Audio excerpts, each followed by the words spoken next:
अपने फेज को हम जल्द दे रहे हैं। तो किसकी? तो 125 की। सरकार की नीति सोचिए, वो सीट भी फिलअप करना चाहती है और खाली भी रखना चाहती है और लोगों को नियुक्त भी नहीं करना चाहती है। हम इसको छोटा सा तरीका से, मतलब छोटा उदाहरण देके समझाते हैं। मान लेते हैं कि हमारे नीचे 125 में 5000 लोग ज्वाइन कर लिए, उसी लोग को फिर 6 to 8 में ज्वाइन करवाएगी सरकार। साथ में फेज की जब नियुक्ति करेंगे तो वही लोग छोड़ करके फिर किसमें जाएंगे? हाई स्कूल में चले जाएंगे। फिर वहाँ 125 और 6 की 8 की जो सीट है वो खाली रहेगी, लड़के हाई स्कूल में चले जाएंगे।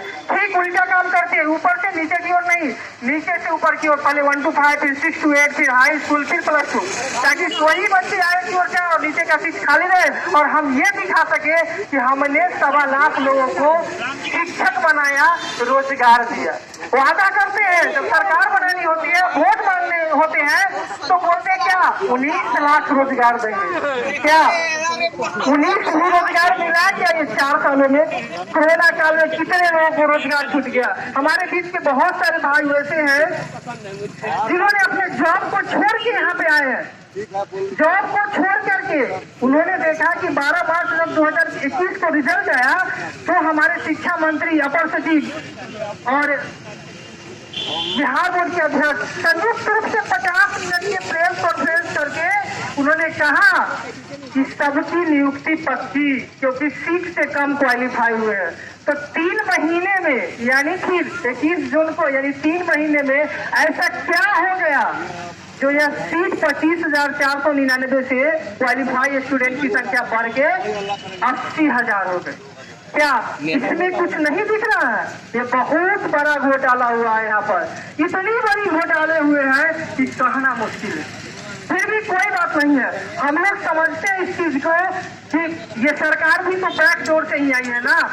कुछ विधायक को तोड़ के, कुछ को खरीद को और कुछ वोट में गिनती में इधर उधर करके और अपनी सरकार बनाई है। तो यहाँ भी तो बैक डोर के ही काम करेगी ना। तो जो बैक डोर वाले लोग हैं उसको नहीं, अभी QR कोड से स्कैन किया जा रहा है तो उसमें नोट में दिखा रहा है। जानते हैं 20 जिसका मार्क्स 20 था उसमें 1 डाल करके बेटवन उसको 120 बना दिया और वो मैरिट में चले गए। और हम लोग जो 25,499 जो, मतलब 24,599 जो बचे हुए थे, जो ओरिजिनल मैरिट थे, वो सब सड़क पर है, अभी बैठे हुए हैं।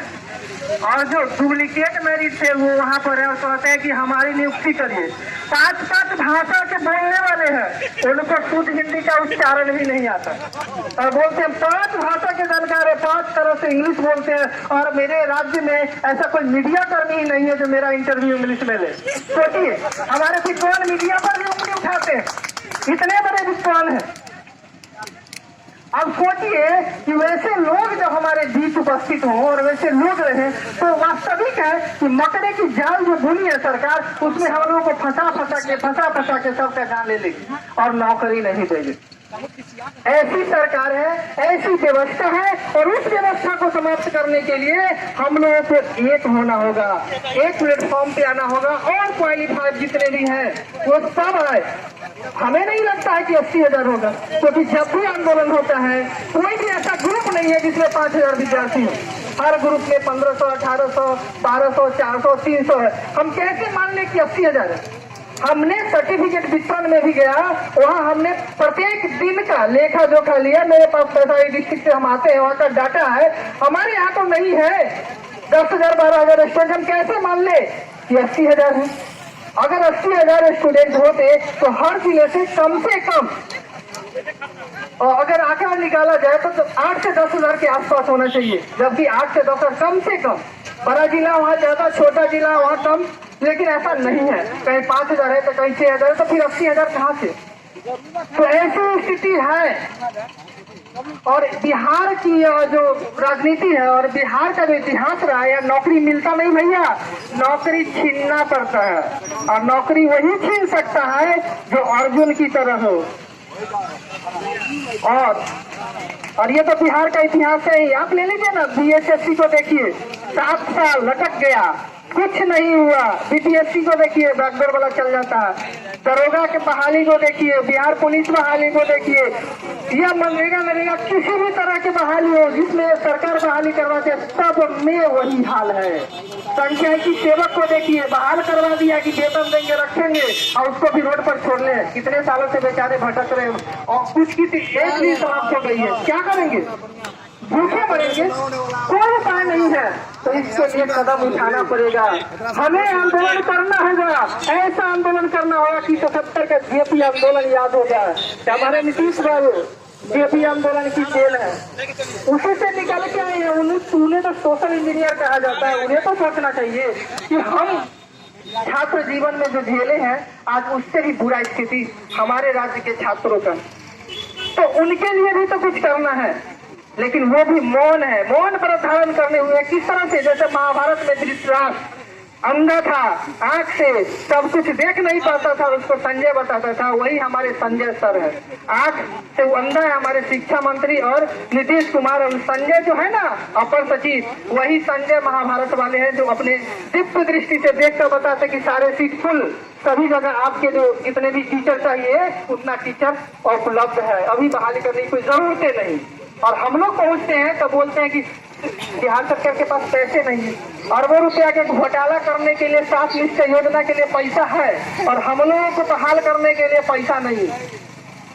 देखा जाए ना तो पूरे भारत से सबसे घटिया शिक्षा बजट आपके बिहार में, हमारे बिहार में बनता है। ये दुर्भाग्य है।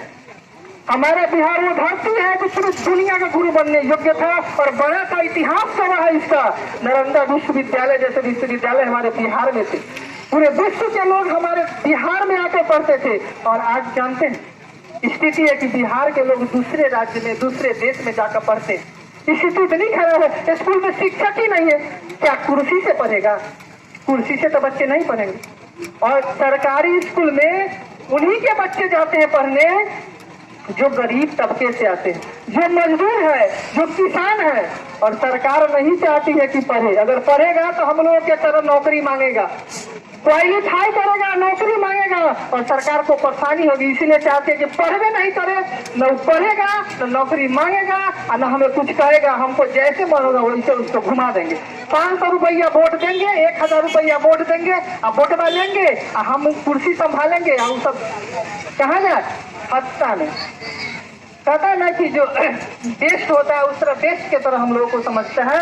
ऐसी स्थिति हो गई है।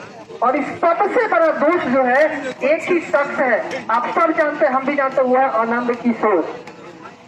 ऐसे व्यक्ति हैं, ऐसे अभिमानी व्यक्ति है, ऐसे घमंडी व्यक्ति है। हम तो ईश्वर से प्रार्थना करते हैं कि जो भी इसने घोटाला किया है ना, हम लोगों के परिवार के बददुआ लगेगी ना तो जानते हैं उसको क्या होगा? मुंह में हाथ में लकवा मार देगा।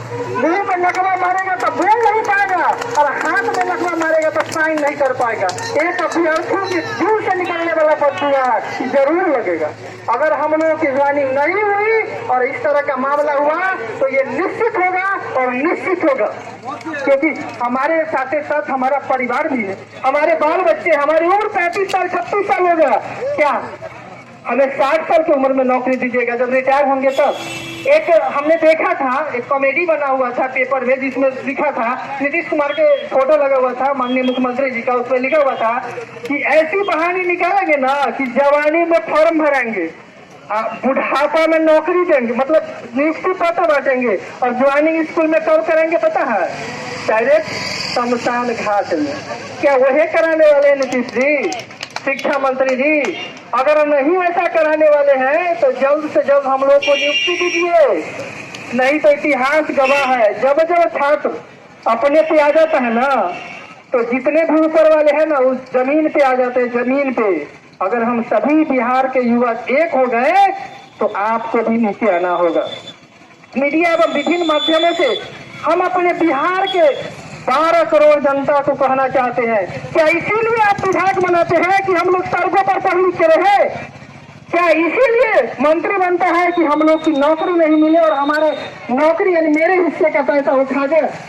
इसीलिए हम आप लोगों से कहते हैं, हमारे देश की जितने भी जनता है, हमारे राज्य के जितने भी जनता है, उनसे पूछना चाहते हैं, उन्हें कहते हैं कि जब वोट मांगने आए ना मंत्री जी, विधायक जी, तो पूछिएगा कि जब हमारे बच्चे आपके पास अपना एप्लीकेशन लेके गए थे तो सदन में आपने कितने बार पूछा था मंत्री से कि जब हमारे बच्चे क्वालिफाई है तो उनकी नौकरी क्यों नहीं मिल रही है?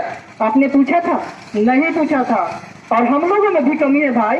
हम लोग मुख्यमंत्री चुनते हैं, विधायक नहीं। जिस दिन से संदीप सौरभ, मनोज मंजिल और मुन्ना जी जैसे विधायक चुनेंगे ना, तो हमारी नौकरी पक्की होगी, जरूर पक्की होगी। इसलिए हम तहे दिल से ऐसे विधायकों को धन्यवाद देना चाहते हैं और कहते हैं कि वास्तव में विधायक कहलाने लायक आप ही हैं।